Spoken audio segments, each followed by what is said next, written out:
بسم الله الرحمن الرحيم نحمده ونصلي على رسوله الكريم أما بعد قال الله تعالى على بذكر تطمئن القلوب صدق الله العظيم. We all know Allah subhanahu wa ta'ala has created us, and that's why we are known as human beings.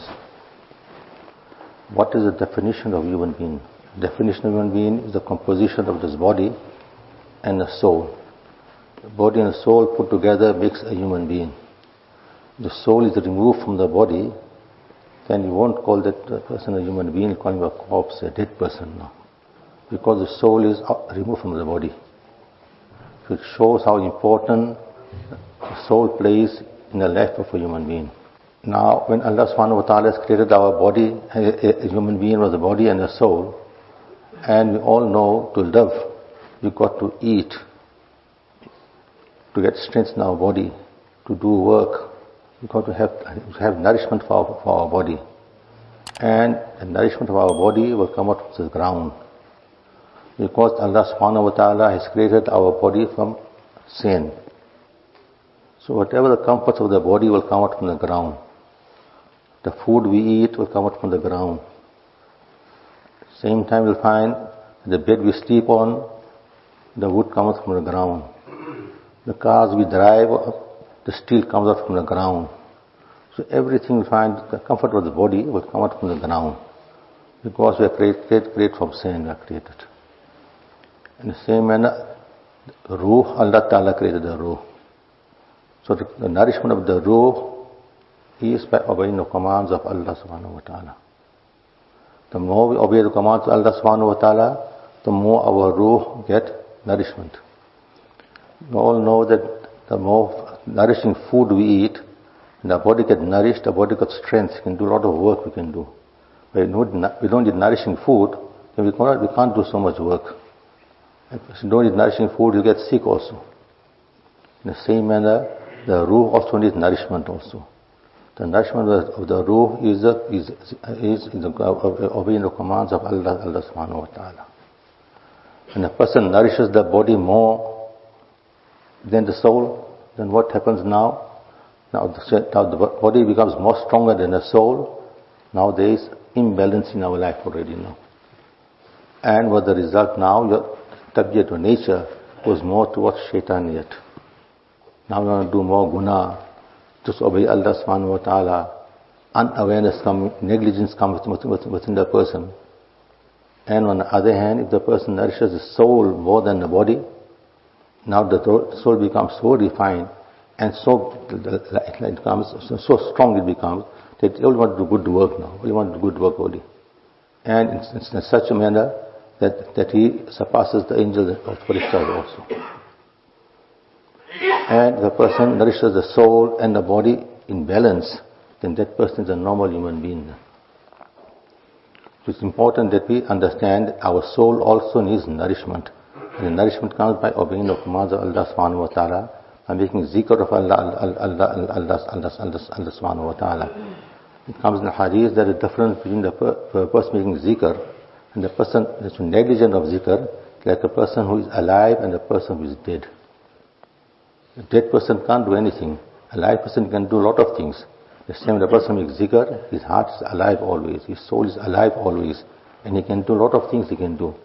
Can understand the commands of Allah subhanahu wa ta'ala. Stay away from the deception of the shaitan, stay away. So it's important to understand how that we got to nourish our soul also by making zikr of Allah subhanahu wa ta'ala. And it comes in hadith that the heart, how the steel gets rusted, and to clean the steel, they put it into the fire and use chemicals to clean the steel. In the same manner, the heart also gets rusted. How does the heart get rusted? Get rusted with guna, with disobedience of Allah subhanahu wa ta'ala. Now to take away that negligence, take away the rust of the heart, the cure for that Nabi Kareem Sallallahu Alaihi Wasallam said, is to make zikr of Allah subhanahu wa ta'ala, to read the Quran, to think of death very frequently. When a person thinks of death very frequently, he will stay from guna.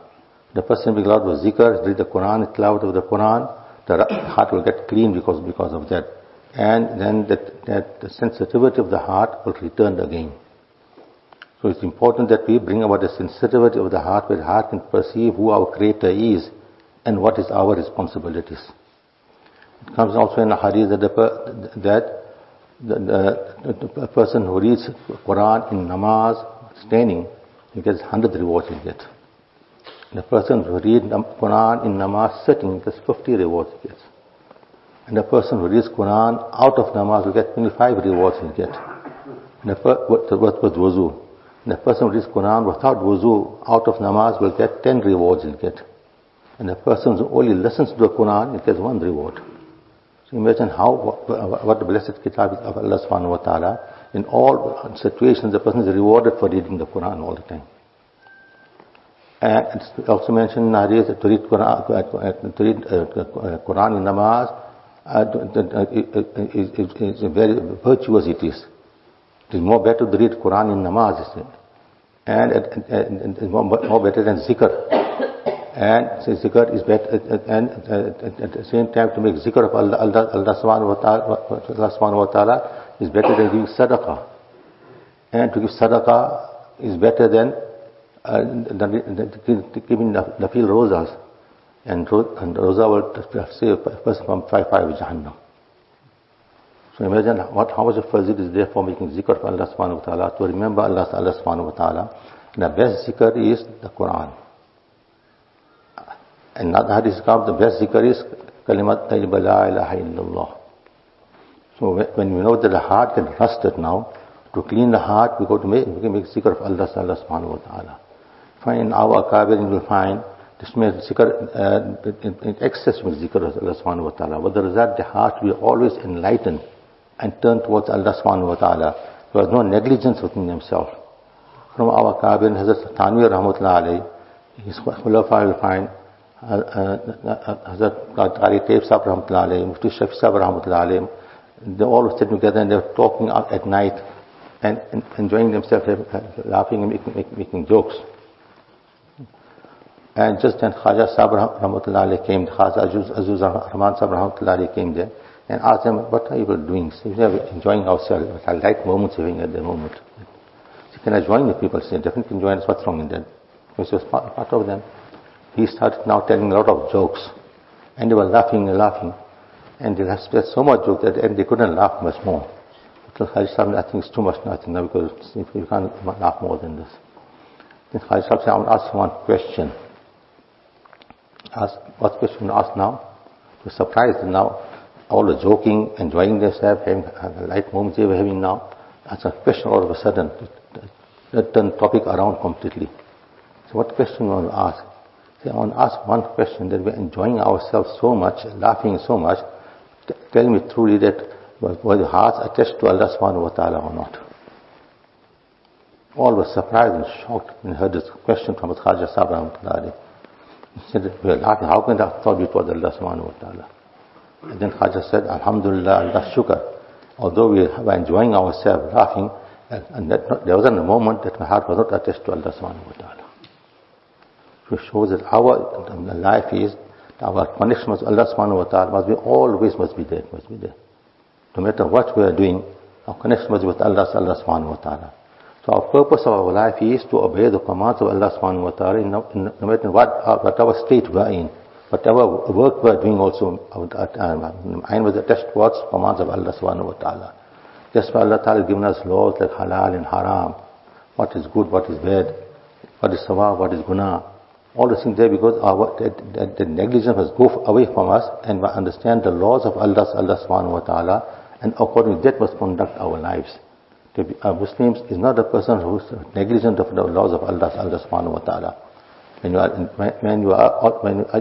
mind is attached to Allah subhanahu wa ta'ala, and the person thinks of death all the time, that focus of death, that the tasawwur akhirat is a very great ni'mat of Nabi Sallallahu has given to us.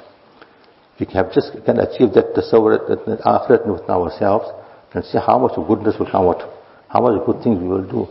Because when the person has a tasawwur akhirat, the person will understand the rights of one another.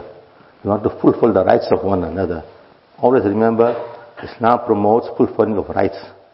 And other people, what they promote? Demanding of rights. Both of them got, the object is one. But look at the difference in the two. Where the other people's ideology is to demand the rights. For the result, the person demands rights, he makes strikes also, go to the court also, make cases also, whatever it is, they want their rights. And that situation, whatever, there's enmity between one another. There's fights with one another. There's quarrels with one another. What the result you find, that at the end, if there's a court case also, we don't know the judge will make a fair decision or not a fair decision also. We don't know about that also. And after the decision is made also, there's always bitterness in the two parties. And Islam promotes to fulfill the rights of one another. The one person fulfills the rights of another person. What happens now? This person is happy also that he has got his rights also. The person fulfills rights, he's also happy, I discharged my rights already. So both are happy with one another. There's no fights, no enmity, no quarrel and disputes over one another. The way of Islam is a better way where we learn to fulfill rights of one another. For example, at home you'll find in the house we've got our wives, we've got, for example, we've got fulfill the rights of our wives, you'll find happy homecoming coexistence, you'll find. We've got children at home, fulfill the rights, what happened now? A happy home we've got at home now. The children fulfill the rights of the parents, there's a happy home now that's now. And my happy home is not made with bricks and walls. Happy home is made with good hearts, with good understanding. Happy home is made with. So in a home where there is understanding and the happiness, fulfilling one another's rights, that home is a happy home. So Islam teaches us how to fulfill rights of one another and to bring about happiness in our lives. Look at any law of Islam you'll find, it always promotes that happiness. To get rid of instability, get rid of the quarrels and disputes you'll find. For example, you want to make some deal somewhere and make now. What Islam says, write it on the paper now. Make the agreement on the paper now. At the same time, you must sign it also, have witness to the signing signature also at the same time. Why? That in future no dispute must come. Normally two people got friendship with one another. You want to open up for example, they want to open up a business venture, whatever it is now. Doing the partnership they're going now. And because they're going to partnership, that they're happy to a friend say, let's just get out of the business, whatever it is now. And they carry on with the business like that, and they made no agreement. Now what happens now? After some time, when the business progresses and a lot of money comes now what happens now? The intentions get spoiled now. There the fight starts now. Now quarrel starts now. You got no agreement now, what will happen now? But it's not saying I have an agreement. You got agreement now, then no quarrel will come. Then your share is so much, this much share is so much. Your responsibility is this, the other person's responsibility is this. Everything is written down. Clearly everything is written down now. Because it's not clearly everything now, there's no dispute at the end. Islam doesn't promote disputes at all, quarrels at all. Islam promotes harmony and peace. For all the rules that mentioned in the Sharia are all to promote happiness and peace and harmony with one another. And that comes when you have got negligence with yourself. You must be aware that we've got responsibilities. Allah has put responsibility on our shoulders. At the same time, when you know that one day you are going to die, you're going to leave the world, and you're going to have you are answerable to Allah subhanahu wa ta'ala. There is accountability by Allah subhanahu wa ta'ala. That person will never violate anybody's rights in the world. He's prepared to give. He won't be prepared to take. So rather, a give is better than taking.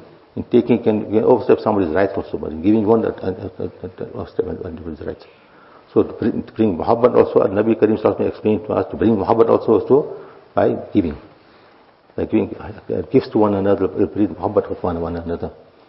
So all this happens when you are not negligent of the laws of Allah subhanahu wa ta'ala. It comes in the hadith also that when a group of people gather to make the zikr of Allah subhanahu wa ta'ala, and at that time the farishtas in the sky announces that Allah ta'ala has forgiven you people already. And Allah has changed your bad action into good action, into sawab already. Allah has changed. It comes in the hadith, the first place where a person makes zikr of Allah subhanahu wa ta'ala, that gathering, it looks like as if how we can see the stars in the sky, how it shines. That's how that gathering shines for the farishtas from the skies. So imagine how much benefit is there in making zikr of Allah subhanahu wa ta'ala. It comes in the hadith also that when the farishta announces that everybody who is gathering making zikr of Allah subhanahu wa ta'ala forgiven, then farishta will say that the one person who was doing some work, was going past, he just sat for a little while to see what's happening. His intention was not to take part in the gathering. What about him? Allah said that whoever this gathering are so blessed, that whoever takes part in it also is forgiven, is a part of them already. So imagine how much benefit is there by making zikr of Allah subhanahu wa ta'ala and turning towards Allah subhanahu wa ta'ala. So you'll find that in the kitabs you'll find many ahadith concerning this also. One place is mentioned in hadith that on the day of Qiyamah, a person won't regret anything more than the time he wasted in not making zikr of Allah subhanahu wa ta'ala. Imagine you are in Jannat already, but you are regretting now that why I don't make zikr in the world. Because the amount of sawab will get, the amount of stages we get by making zikr of Allah subhanahu wa ta'ala, you feel hurt of that. Why now we make zikr in the world? So if you got a chance and opportunity, then we must try and make zikr of Allah subhanahu wa ta'ala and grab that opportunity. There was one pious person, and his habit was whenever he goes past the Qabristan, he makes dua, make his sawab for the deceased in the Qabristan. So one day he went to Qabristan and he never knew whose grave it was, but he was making sawab. And Allah gave him that gift of to see what's happened in the qabr. So he saw the person in the qabr was reading the Quran. He was very surprised. In Quran, the qabr, what's happening? So he asked that person in the grave that, what happened? How are you reading Quran? What happened to you? When you passed away, what happened to you? He said, when I passed away, the ruh came out of my body, and my family people made me ghusl, they gave me the kafan, and they brought me to the Qabristan, they read my janazah namaz, they put me in a grave, they put me. After putting me in a grave now, after 2 angels came down to ask me the 3 questions mentioned in hadith. So I answered those questions very beautifully to the angels. They took the question and answered them to Allah subhanahu wa ta'ala. That banda of yours has answered the question in this manner. With full yaqeen and confidence he answered the questions. Allah ta'ala got very happy with my answers. Allah ta'ala sent a message that ask this person, what occupation, what he wants to do to pass time in the grave now. It's called the time in the grave till the time of Qiyamah is called alam barzakh, it's called. Say what does he want to do in that time in the grave? When this question came to me, I thought to myself, and I told Farishta, in the world I love to read the Quran a lot. And Allah can just give me a chance, the opportunity to read the Quran in the grave, then my time will pass very well, I have no problem. So Allah accepted that request of mine, and from that time till today I'm reading the Quran in the grave, to pass my time in the grave, to enjoy myself in the grave. I won't get bored in the grave now. I asked him, how many Quran did you read till today? He said, I've read 70,000 khatams the Quran made till today, he say. With the 70,000 khatams he made till that day, and now that person in the grave is telling this person who's outside, saying, read 1 time Subhanallah and pass the sawab to me, I'm prepared to give you the 70,000 Qurans. Take it. This person on top is so surprised. How can you be so generous? For 1 Subhanallah, 70,000 Qurans, give me. Anyway, he asked him, why is this? Why are you so generous? So then that person in the grave replied, I explained to him. He said that, remember very well, you are alive, you got life in your body, you got iman in your heart, and that 1 Subhanallah has got so much value, which only I know in the grave how much value it is. Definitely I'm reading the Quran in the grave reading. I got iman in my heart, I got no life in my body. So whatever I'm doing in the cover in the grave here, I'm doing what I'm doing in the cover, has got no reward attached to it at all. Just passing time I'm reading it. But you got iman in your heart, you got life in your body, that has got a value attached to it. So value the time you got in the world. So if we got life in our body, we got iman, Allah has given to us. Have regards for all that ni'mat of Allah subhanahu wa ta'ala. Value the ni'mat of Allah subhanahu wa ta'ala. Utilize your time properly in making ibadah of Allah subhanahu wa ta'ala, making zikr of Allah subhanahu wa ta'ala. So the more zikr make of Allah subhanahu wa ta'ala, the more Allah is happy with that. The negligence goes away more and more. And become more conscious of Allah subhanahu wa ta'ala. That's why it comes in hadith also, read Subhanallah in excess, read Alhamdulillah in excess, read Allah Akbar in excess. Because by reading this, Allah will plant a tree for you in Jannah. Hazrat Ibrahim alayhi salatu wasalam sent a message to the Ummah via Nabi Kareem sallallahu alayhi wasallam when he went for Miraj, to tell the Ummah that the Jannat is a very plain land, there's nothing on it. And to be defined with Jannat, in the world you have to work for it. You earn your Jannat by working in this world. After you die, you cannot earn Jannat after that. All actions are closed after that. So in the world, while you are in this world, make sure you prepare for your Jannat by reading Subhanallah, one tree will be grown in Jannat. Alhamdulillah, one tree will be planted in Jannat. Allahu Akbar, one tree will be planted in Jannat for you. For example, you read Awabin Namaz, you read a house will be mentioned, will be built for you in Jannat. So many things Nabi Karim Sallallahu Alaihi Wasallam explained to us. By doing this ibadat, this will beautify your Jannat in this manner, will beautify Jannat. And once a person is going to Jannat, he get all types of comfort he'll get there.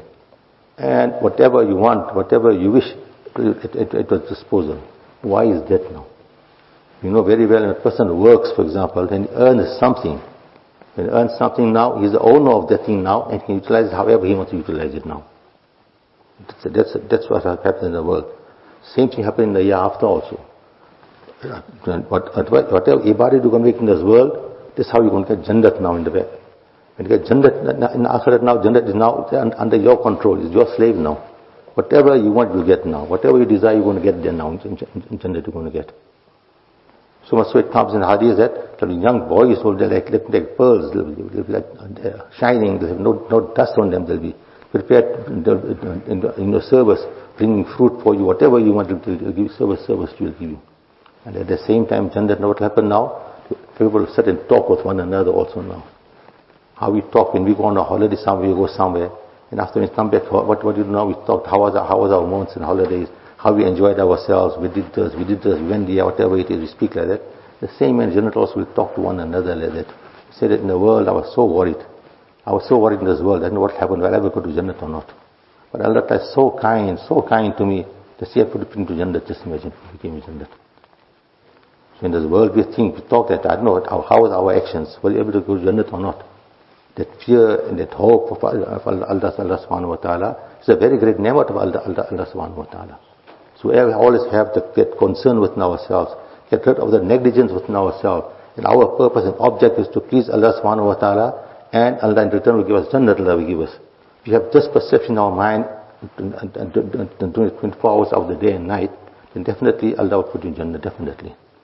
So the person has got Iman in himself, and he believes in Allah and Nabi Sallallahu Alaihi Wasallam, he don't accept partners to Allah subhanahu wa ta'ala, that person definitely will go into Jannah, he's going to go. So it shows that in this world, the base is to have Iman. The foundation is to have Iman. If you've got Iman in your heart, then definitely you are going to go to Jannah, you're going to go. But in Jannah now also, one higher stage is Jannah, make more ibadah to get more high stage in Jannah. Why go for the lower stage in Jannah? Go for the higher stage in Jannah. And Allah has given us this opportunity, has given us life in our body, we got Iman in our heart, we utilize that ni'mat of Allah subhanahu wa ta'ala to acquire high stages in Jannah. That is, and Allah Ta'ala made ibadat farz on us. You understand? And ibadat is what farz on us? Only 5 times namaz is farz on us. Only Roza and Ramzan is farz on us. Only to give that word of zakat is farz on us. And that also only 2.5% is farz on us. Not more than that also. Imagine how little things are farz on us. In other words, to do something is very little. And to stay away from something, that is more. Stay from guna, that is more, you'll find. But to do something to please Allah subhanahu wa ta'ala, very little it is. Because it is 5 times namaz when it's time. A person gives zakat once a year. A person goes for hajj once in a life, only must go for hajj also. So all the small, and that also only if it is farz. Zakat only if it is farz only. And roza also only if it is farz only, you got to keep it. So imagine now, namaz also is always farz only, you got namaz. Namaz is not farz only, you don't read namaz also. A small child, namaz is not farz on him. Person is unconscious, namaz is not farz on him. So to make ibadah of Allah subhanahu wa ta'ala is just a little bit. But if you are punctual with that is the base for us to go into Jannah. That's why it comes in the hadith also, it comes that first question on the Qiyamah will consider our namaz. How important namaz is. And namaz with jamaat has got much more value attached to it than the namaz alone. So imagine how Allah Ta'ala is kind to us, brought us to the masjid, we read our namaz with jamaat, how much of sawab we're getting because of that. 25 times more sawab, some hadith says 27 times more sawab we get getting. So this is all preparation for our akhirat. So the more we're going to attend to the laws of Allah subhanahu wa ta'ala, to follow our life according to the sunnah of Nabi Kareem sallallahu alayhi wa sallam, we'll find we are preparing our jannat in this world for us. We'll find from our Kabir Hazrat Molana Raipuri Rahmatullah alayhi was a very, very big buzurg. He was making so much zikr in Khanka should make, that even the leaves on trees should make zikr, she doesn't make zikr. So much zikr should make. And in Ramadan his habit was, she wouldn't eat at all. She would just drink 2 small cups of tea, she drink, black tea she drink. Some Hazrat is going to get very weak now. How are you going to carry out the Ramadan? He said, Allah shukr, I'm enjoying the names of Jannah in this world already, you see. So much of ibadah of Allah subhanahu wa ta'ala, because so much enjoyment is getting, so much spirituality is coming into him, he's enjoying the names of Jannah in this world, is alone, he says. Now, we also make ibadah of Allah subhanahu wa ta'ala, but do we enjoy the names of the clothes of Allah subhanahu wa ta'ala? Do we enjoy that we are in Jannah already now? So we could make ibadah with that understanding, with that feeling, with that love of Allah subhanahu wa ta'ala, that we feel the closeness of Allah subhanahu wa ta'ala. In this world also we can feel the closeness of Allah subhanahu wa ta'ala. So Allah ta'ala give us tawfiq of making zikr of Allah subhanahu wa ta'ala, to clean our hearts from all things that will disturb the love of Allah subhanahu wa ta'ala within ourselves. This our Kabirin has prescribed a series of ma'amulat for us. At least these 5 times namaz daily, at least keep your rozas of Ramzan, and we give zakat once in a year. Give zakat. Zakat is very, very simple to understand. Zakat you got to give only 2.5%, and that was only once in a year you got to give that. For example, a person has got an apple. How much of the apple are you going to eat? The whole apple you're going to eat. What you're not going to eat? All the seeds you're not going to eat. All the seeds you're not going to eat with apple.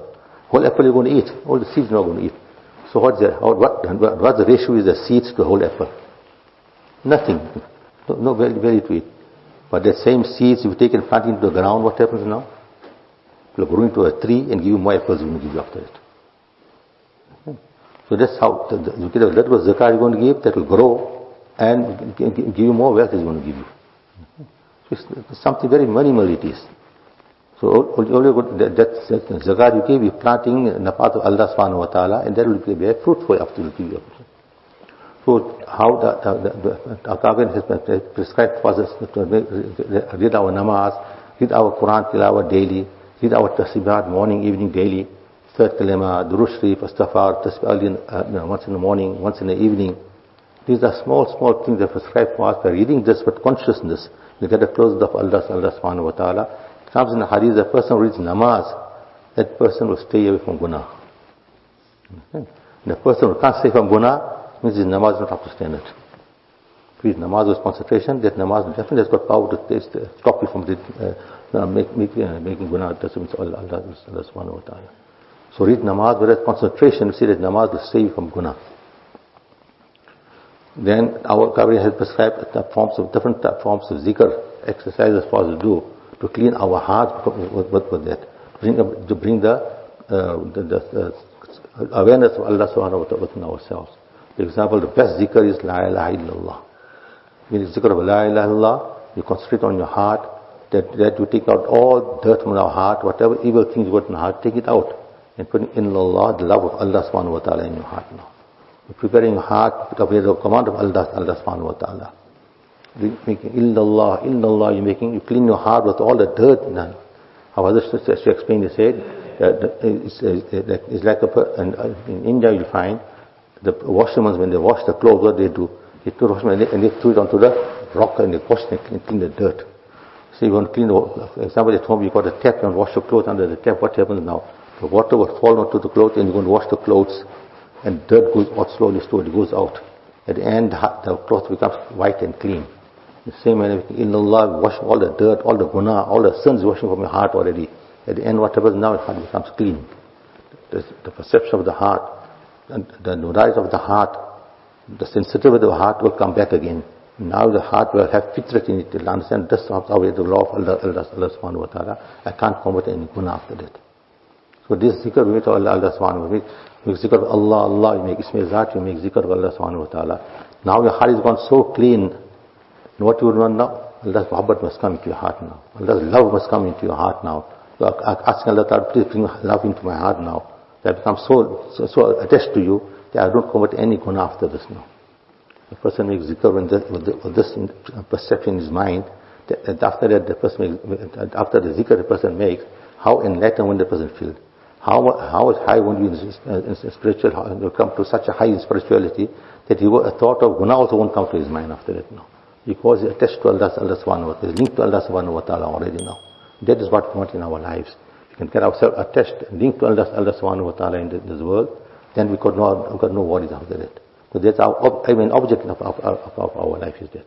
Allah Ta'ala gives tawfiq for understanding and practicing and to link ourselves with Allah subhanahu wa ta'ala in such a way that no moment goes past in our life that we are unaware of Allah subhanahu wa ta'ala. We're neglectful of Allah subhanahu wa ta'ala. Only we are conscious of the presence of Allah subhanahu wa ta'ala and conduct our lives in that manner. Then that person's life is a life worth of emulating. Allah gives tawfiq of practice, inshallah.